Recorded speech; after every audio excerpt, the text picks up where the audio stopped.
I'm Chloe Vance, I'm 27, and I never imagined the quiet man who taught me how to play checkers would become the center of the ugliest inheritance fight I'd ever seen. My grandpa was the kind of man who remembered birthdays without a calendar, who smelled like pipe tobacco and cinnamon, who always made space for me on the porch swing no matter how tired he was. He raised my dad and uncle after their mother left, worked double shifts to keep them fed, and still sent handwritten letters on every holiday. But when he got sick, the kind of sick that comes with machines and murmured hospice conversations, they were nowhere to be found. My dad moved states away for work and barely called. My uncle said he'd stop by soon and didn't even send flowers. It was me and Grandpa, watching the monitors blink through long nights. I wiped his forehead when he had fevers, argued with nurses when they skipped meds, and read his favorite mystery novels out loud because he said my voice helped him sleep. One day, while I was spooning applesauce into his trembling hands, he whispered, "You know none of them are coming, right?" I nodded. I'd known for weeks. What I didn't know was what he did next. He called in a lawyer the next morning, asked the nurse to leave the room, and handed over a sealed envelope with his initials and a date. He made me promise not to open it unless something happened. I didn't argue. I just kissed his forehead and slid it into the bottom of my purse. 2 weeks later, he was gone. The funeral was a blur of polite sobs and fake grief. My dad arrived in a designer suit, hugging people like he'd been bedside every night. My uncle cracked jokes at the wake, sipping whiskey and talking about Dad's strong hands. I wanted to scream. But I stayed quiet. Until the reading of the will. That's when things unraveled. They sat across from me in the lawyer's office like vultures in suits, nodding and smiling until the lawyer opened his briefcase and paused. "There's a revised copy," he said. "Filed 2 weeks before his passing. Witnessed and notarized." My father's smile twitched. "That can't be right. I have the original." The lawyer adjusted his glasses and pulled out a new envelope. "My envelope. This one supersedes all prior versions," he said, glancing at me. I didn't blink. I watched their eyes scan the room, watched my uncle's lips twitch like he was about to shout, and then the lawyer began to read. Grandpa left everything to me. The house. The land. The accounts. The antique watch he always wore and once said would go to the one who showed up. My father slammed his hand on the table. My uncle stood up so fast his chair toppled over. "This is fraud," he snapped. "She manipulated him." The lawyer slid over the signed forms, dated, witnessed, notarized. Legal. Unshakable. I sat still. Said nothing. Let the papers speak for themselves. He was delusional, my dad tried. She took advantage. But the lawyer just folded his hands. Mr. Vance was of sound mind, evaluated by a hospital psychiatrist the same day. This was filed. I met their eyes for the first time. My father's jaw clenched. My uncle's face was flushed red with rage. I thought they'd walk out. But instead, they did something worse. They sued me. Claimed undue influence. Elder abuse. Dragged me into courtrooms where they told judges I was a manipulative gold digger, that I alienated Grandpa from his sons, that I planted ideas in his head when he was vulnerable. I had to sit through hours of character assassination, watch them parade witnesses, old neighbors, estranged cousins, anyone who would raise doubt. But I had something stronger. The nurse's sworn statements. My text logs with Grandpa. Voice recordings where he joked, "My boys are allergic to effort." And most importantly, the hospital psychiatrist's report, clean and airtight. The court dismissed the case. But they didn't stop there. They went to the press. They told anyone who'd listen that I was a heartless scammer who stole an old man's life work. I lost friends. Got threats online. Someone keyed my car. But I never cracked. Because I knew the truth. And Grandpa did too. Until one day, something unexpected happened. A letter arrived. Handwritten. No return address. Inside was a photo. Me and Grandpa on the porch swing, 2 weeks before he died. And on the back, in his handwriting, just 6 words, "I knew you'd do it right." I cried for the first time. Since the funeral. And then I got up, walked into the house I fought for, and finally started living like I'd earned it. They thought I'd crumble when they went public. When my uncle gave that smug interview claiming I manipulated a dying man and my father stood beside him, nodding like a bobblehead, I just watched. I didn't respond. Not because I didn't want to, I did. But because Grandpa once told me, silence is sometimes the loudest truth. So I waited. And when the public smear campaign died down, when the comments slowed and the lies stopped trending, I went back to what mattered. I fixed up the house. Painted the porch swing white again. Found his old fishing hat in the shed and hung it above the fireplace. Every room still carried his scent, and I kept it that way. But even in peace, the war wasn't over. A letter arrived from their new lawyer. This time, they wanted mediation. Which I knew meant one thing: desperation. I showed up at the appointed office in a blue blouse Grandpa once complimented, walked into the conference room where my father and uncle sat with crossed arms, and listened as their lawyer tried to smile through a script. "Your family would like to resolve this amicably," he began. I stayed quiet. "They propose a redistribution, a third to each of you. That way, no one walks away feeling unloved?" I interrupted. My uncle flinched. My father blinked. I stood, opened my purse, and took out something I hadn't shown anyone. A faded note. Grandpa's handwriting. "To Chloe, for everything you are, and everything you stood alone to be." I slid it across the table. "You can't redistribute love," I said. "Especially not the kind you never earned." Then I walked out. I thought that would be the end. But a few weeks later, I heard from the lawyer again. This time, not about them. About something else. A safety deposit box Grandpa had opened 3 years earlier, with instructions it was to be opened only if the revised will was contested. I took a deep breath and met the lawyer downtown. Inside the box wasn't cash or jewels. It was a camcorder. And a stack of tapes. The lawyer handed me a USB drive. They'd digitized it. That night, I sat in Grandpa's old chair, pulled a blanket over my knees, and pressed play. His face appeared on screen, warm, weathered, and full of that quiet fire I loved. "If you're seeing this," he said, "then they've done exactly what I feared they would. They waited until I couldn't fight back. But Chloe, you fought for me. So now I'm fighting for you." Tape after tape, footage of conversations, audio diaries, even one recording of him trying to call my dad and being sent to voicemail. 3 times in a row. Evidence of neglect. Of disinterest. Of the slow erosion of a bond they only remembered when money entered the room. The final tape ended with him smiling at the camera. "This house, this land, they're yours, sweetheart. You gave me more in a year than they did in a lifetime. Let the lawyers watch this if they must. Let the world. I'm not ashamed of my choice." I turned off the screen, eyes wet but heart still. The next morning, I emailed the footage to their lawyer. Never heard back. No more lawsuits. No more claims. Just silence. The kind that follows truth like a shadow. Months passed. I started planting again. Grandpa's favorite tomatoes. Repainted the fence. Repaired the garden bench he used to nap on. And then one sunny afternoon, I saw a car pull up. My father stepped out. Alone. No briefcase, no lawyer. Just him, looking older than I remembered. He walked up the path slowly, glanced at the porch swing, then looked at me. "Can we talk?" he asked. I hesitated. Then stepped aside. Not for forgiveness. Not for peace. But because I needed to hear it. Hear what he said next. "I was jealous," he admitted. "Of how much he loved you. Of how easy it was for you to show up when I couldn't." I didn't reply. "He was a better father to you in those final years than he ever was to me." I nodded once. "Maybe," I said. "But I still would have shared him with you." He looked down, ashamed. Then back at me. "Do you think he hated me?" "No," I said, steady. "But he was disappointed. And he stopped waiting for you to come around." He looked like he'd been punched. "I'll go," he said softly. "I just needed to see the house again." I let him stand on the porch for a while. Then he turned, walked back to his car, and drove off. And I stood there, hands on the railing, the sun warming my back, knowing that for the first time in my life, I wasn't the one abandoned. I was the one left standing.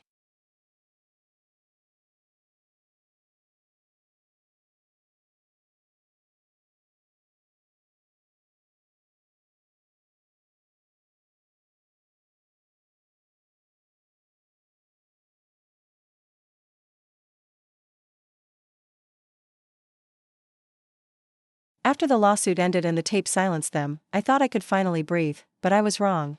Owning Grandpa's house didn't just come with flower beds and fond memories. It came with responsibility. Questions. Whispers. One morning, while clearing the attic, I found a locked metal box wedged behind a beam. Not dusty. Not forgotten. Recently placed. The lock wasn't standard, it had no keyhole, just a circular dial with letters instead of numbers. I stared at it, puzzled. On top was a note in Grandpa's handwriting, "For the one who still listens." I turned the dial slowly, my mind racing. Letters, maybe a name? A date? Then I remembered something. On one of the tapes, he had ended with, "The answer is always where the laughter lived." That was our old joke. We used to sit in the den and watch comedy reruns after his chemo appointments. I ran downstairs, heart pounding, to the den. There, on the old bookshelf, were the dusty VHS tapes of The Honeymooners, Cheers, I Love Lucy. I pulled each spine, looking for something, anything, until one fell forward slightly. Not a tape.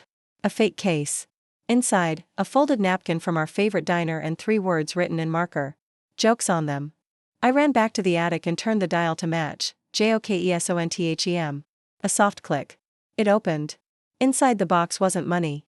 Not documents. Just a single manila envelope, sealed, with "Do not trust them" scrawled in thick, black ink. And a USB stick. My stomach dropped. I plugged the drive into my laptop and sat on the attic floor, dust sticking to my legs. The folder inside was named Clayton, my father's name. I hesitated.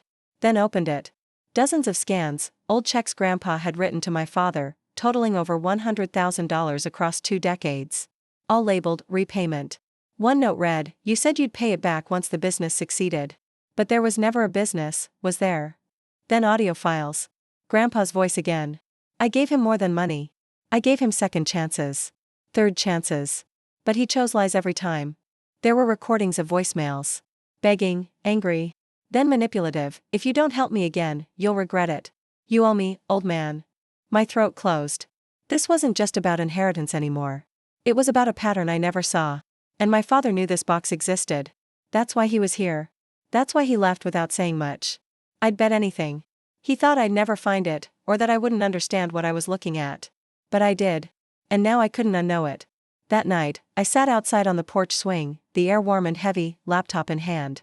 I emailed the files to myself. Then to the lawyer. And then, I made a decision. I called my father. "I found the tapes," I said. He was quiet for a beat. Then, cold, "You need to let this go." I almost laughed. Let what go? The lies? The theft? Or the fact that you're only mad because he finally said no? He exhaled, sharp. "You're playing with fire." "No," I said. "You are. And I'm not scared of you anymore." I hung up. My hands shook, but I felt something I hadn't in months: power. Control. But peace doesn't last when secrets start surfacing. Because just 2 days later, I received an anonymous envelope in the mailbox. No return address. No name. Just a single printed photo. Me, sitting on the porch swing, laptop in lap, from 2 nights ago. Taken from the woods. My blood ran cold. Someone had been watching. I stared at the tree line beyond the backyard, heart racing. It wasn't just about the inheritance anymore. Someone was afraid of what else I'd find. And maybe, they had a reason to be. I didn't sleep that night. Every creak of the old porch boards made me jump. I kept the curtains drawn and the lights off, watching the tree line like it might blink. By morning, I hadn't moved from the swing. My coffee went cold untouched. That photo, of me sitting right here, sat face down on the table. Who took it? Why? What did they think I had that was worth watching? I tried to be rational. Maybe it was just intimidation. Maybe someone close to my father wanted to spook me. Or maybe he hired someone to track me. But deep down I felt something worse. A sense that whoever left that envelope wasn't trying to scare me. They were trying to warn me. I spent the next day combing through the attic again, tapping walls, measuring gaps in the boards. Something about that metal box didn't sit right with me. It had been placed, not forgotten. Placed recently. Someone had been in the house. I found fresh scuffs near the attic door. A tiny smear of something on the hatch's edge. Grease. Not mine. Someone else had opened it after Grandpa passed. But why leave the box instead of taking it? Unless, they didn't want it found yet. That night, I brought the USB drive to my lawyer. We met in his office, the windows high and narrow. He plugged it in, scrolled through the files slowly. "These aren't just personal," he muttered. "They could be criminal." I leaned forward. "What do you mean?" He turned the screen toward me. One of the scanned checks had a signature that didn't match the others. Sloppy. Forged. "This one's dated 3 weeks after your grandfather was hospitalized," he said. He wasn't lucid enough to sign anything by then. My heart thudded. "So someone faked it?" He nodded. "Your father, most likely. It was cashed and routed through a separate account." I swallowed hard. "Can we do something?" "We can report it. But it'll spark a whole new storm. And if he's desperate, he might not back down this time." I nodded. Let him try. But I was lying. I was scared. Because this wasn't about greed anymore. This was about history, the kind people protect with teeth and claws. The next day, I visited Grandpa's grave. Not because I wanted comfort, but because I needed courage. I stood there in the humid morning air, fingers brushing the name carved in granite, and whispered, "What else didn't you tell me?" Behind me, wind rustled through the trees. And just then I remembered something. An old habit of his. Whenever something upset him, he wouldn't write it down. He'd record it. On a tiny handheld tape recorder. I still had it, tucked in the drawer of the nightstand in the guest room. I raced home. Tore through the drawer. The recorder was there. Still had a tape inside.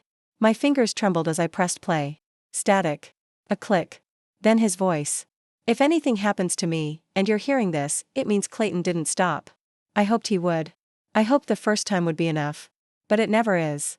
He coughed, hard, and then kept speaking. There's a lockbox. The small one.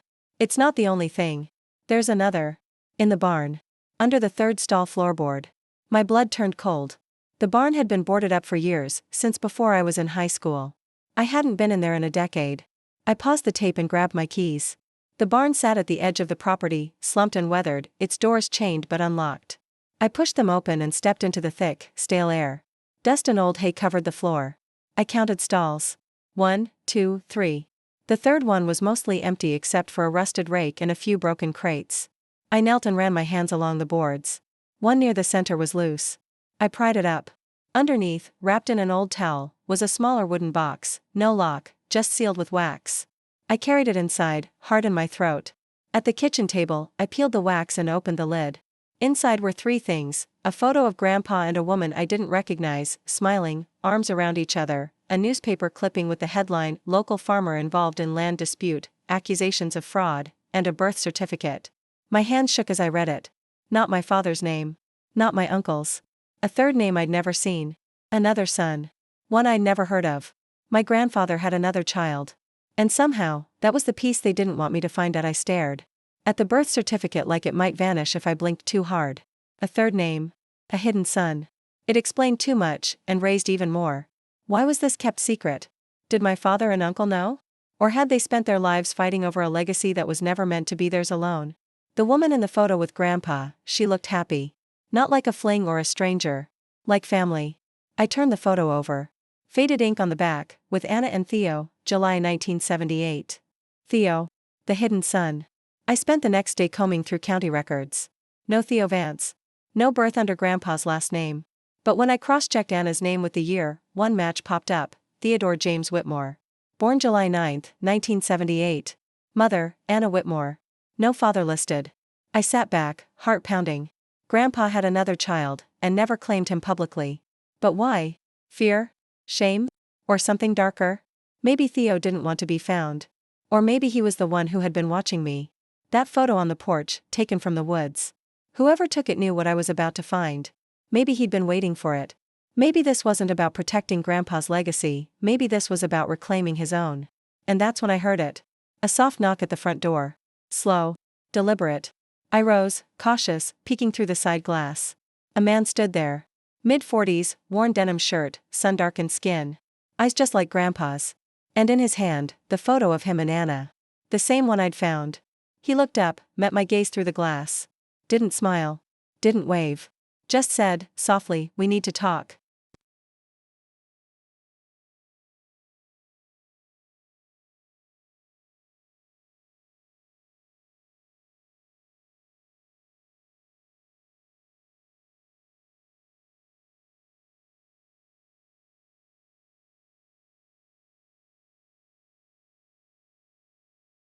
Theo sat at my kitchen table like he belonged there. He didn't fidget. Didn't ask questions. Just waited while I made tea, like we weren't strangers linked by a man we both mourned in our own way. "He told me about you," he said finally. "Not much. Just that you were different from the others." I sat across from him, studying his face. Same jawline. Same quiet patience. Same stillness Grandpa had when he was thinking something through. "Why didn't he tell anyone?" I asked. Theo exhaled slowly. "Because he couldn't. Because he wasn't allowed to." The words hung in the air like fog. "My mother," he continued, "was his housekeeper for a time. They kept it quiet. Too many eyes in town. Too many people who wouldn't understand. By the time she got pregnant, he was being watched." I frowned. "Watched?"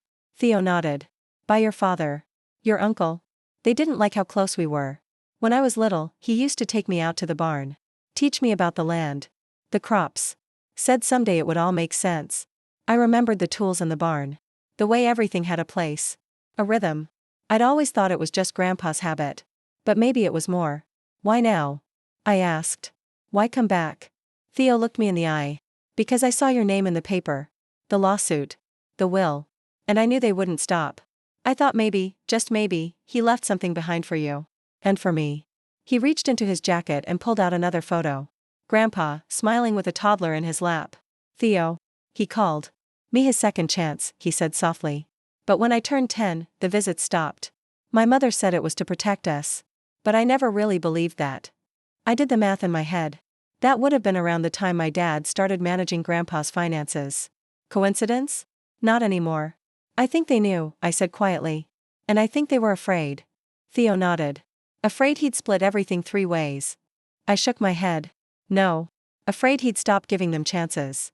We sat in silence for a while. Then I stood and walked to the bookshelf. Pulled out the envelope with the original will. The revised one. The tapes. The photo from the woods. I want to know everything, I told him. And I think you do too. Over the next few days, we pieced together what we could. Cross-checked. Dates, accounts, old letters. Found receipts from a private school Grandpa had quietly paid for, under Anna Whitmore's name. Tracked down a trust fund that was emptied the same year my father bought his second home. And at the center of it all, Grandpa. A man who tried to do right by everyone and ended up leaving a mess so tangled it took death to unravel it. One night, I found Theo outside staring at the garden. He used to say I was good with tomatoes, he murmured. Maybe I'll plant some next spring. I smiled. He'd like that. But not everyone did. Because a week later, I got a certified letter from a new law firm. My father and uncle were contesting the will again, this time claiming Theo was a fabrication. No legal standing, the document said. No DNA proof. They were desperate. I told Theo. He didn't flinch. Just said, then let's give them proof. The test came back 2 weeks later. Positive. 99.98% match. I didn't even feel joy, just relief. Like the truth had finally stopped holding its breath. We brought it to court. This time, we had everything, the documents, the audio files, the videotapes, the DNA. The judge reviewed it all slowly, carefully. Then handed down the decision, the will stood. The inheritance remained. And Theo's share? Upheld. When we stepped out of the courthouse, cameras flashed. I shielded my eyes. Theo didn't. He looked straight ahead, calm as ever. I turned to him. What now? He shrugged. Whatever we want. We're the ones who showed up. That night, we sat on the porch swing. I poured us each a glass of iced tea. The house felt different now. Not haunted. Not tense. Just lived in. Loved. Theo turned to me and said, he always told me someone would come for the truth. I just never thought it'd be you. I smiled. And I never thought the truth would look like a brother. Weeks passed. The porch became our ritual, iced tea at dusk, shared stories, quiet laughter. Theo told me about growing up without knowing why his mother cried every year on July 9th, why she kept an old photo of a man she never explained. I told him about the years I spent thinking I was the only one trying to hold Grandpa's memory together. But memory, it turns out, isn't a straight line, it's a web, and we'd just found the rest of the threads. One evening, we received a letter. Not from a lawyer, not from my father or uncle, but from a woman named Helen, a former accountant who used to work with my grandfather's firm. She'd seen the court case in the news and wanted to meet. There's something I've kept. For too long, the note read. So we drove out to her small house on the edge of town. Helen was in her 70s, sharp-eyed and nervous. She led us to a back room and handed me a small leather-bound notebook. Your grandfather kept it, she said quietly, but told me never to show it unless the family turned on itself. I opened it with shaking hands. Inside were pages of handwritten entries. Notes about meetings. Quiet payments. But one line kept repeating. If they find out about Theo, they'll destroy everything. I have to protect both sides, even if it means hiding the truth from them all. There it was. The final piece. Not shame. Not guilt. But fear. Grandpa had split his life in two, and tried to protect both halves the only way he knew how, with silence. That night, I couldn't sleep. I walked through the house room by room, touching the walls he built. The floorboards he wore down with tired steps, the light switches his fingers flicked every morning before coffee. I stood in the hallway between the bedrooms and realized something simple, something heartbreaking. He never meant for any of this to happen. He just loved too many people in a world that told him to choose. The next morning, Theo and I sat on the porch again. What do we do now? I asked. He thought for a long time before answering. We honor him. Not by pretending it was perfect, but by telling the truth anyway. So we did. We hosted a gathering. Not a funeral, not a ceremony. Just an open invitation at the house. We framed all the photos. hung Grandpa's fishing hat. On the wall, printed copies of the court ruling and placed them beside the tapes, the notebook, and a single note I wrote on thick paper. The truth took time. But it's home now. People came. Neighbors. Former coworkers. Even some who'd once sided with my father showed up, quietly, cautiously. I saw my uncle lurking near the edge of the driveway, watching from behind his car. He didn't come in. But he didn't leave either. My father never showed. But I didn't expect him to. Some stories don't end with full circles. Some end with missing pieces you learn to stop chasing. Months later, Theo moved into the guest house. Not because he needed it, but because he wanted to stay close. We divided the land. Repaired the barn. Planted tomatoes and wildflowers side by side. I kept Grandpa's porch swing. Theo took the watch. And together, we rebuilt something that had never been given a chance to exist, a family that didn't need permission to begin. One morning, I found a note tucked into the crevice of the porch swing. Paper aged, edges curled. Grandpa's handwriting. Just 5 words. She was right about you. I stared at it for a long time. Smiled. And for the first time in years, felt the kind of peace you don't have to earn, only protect.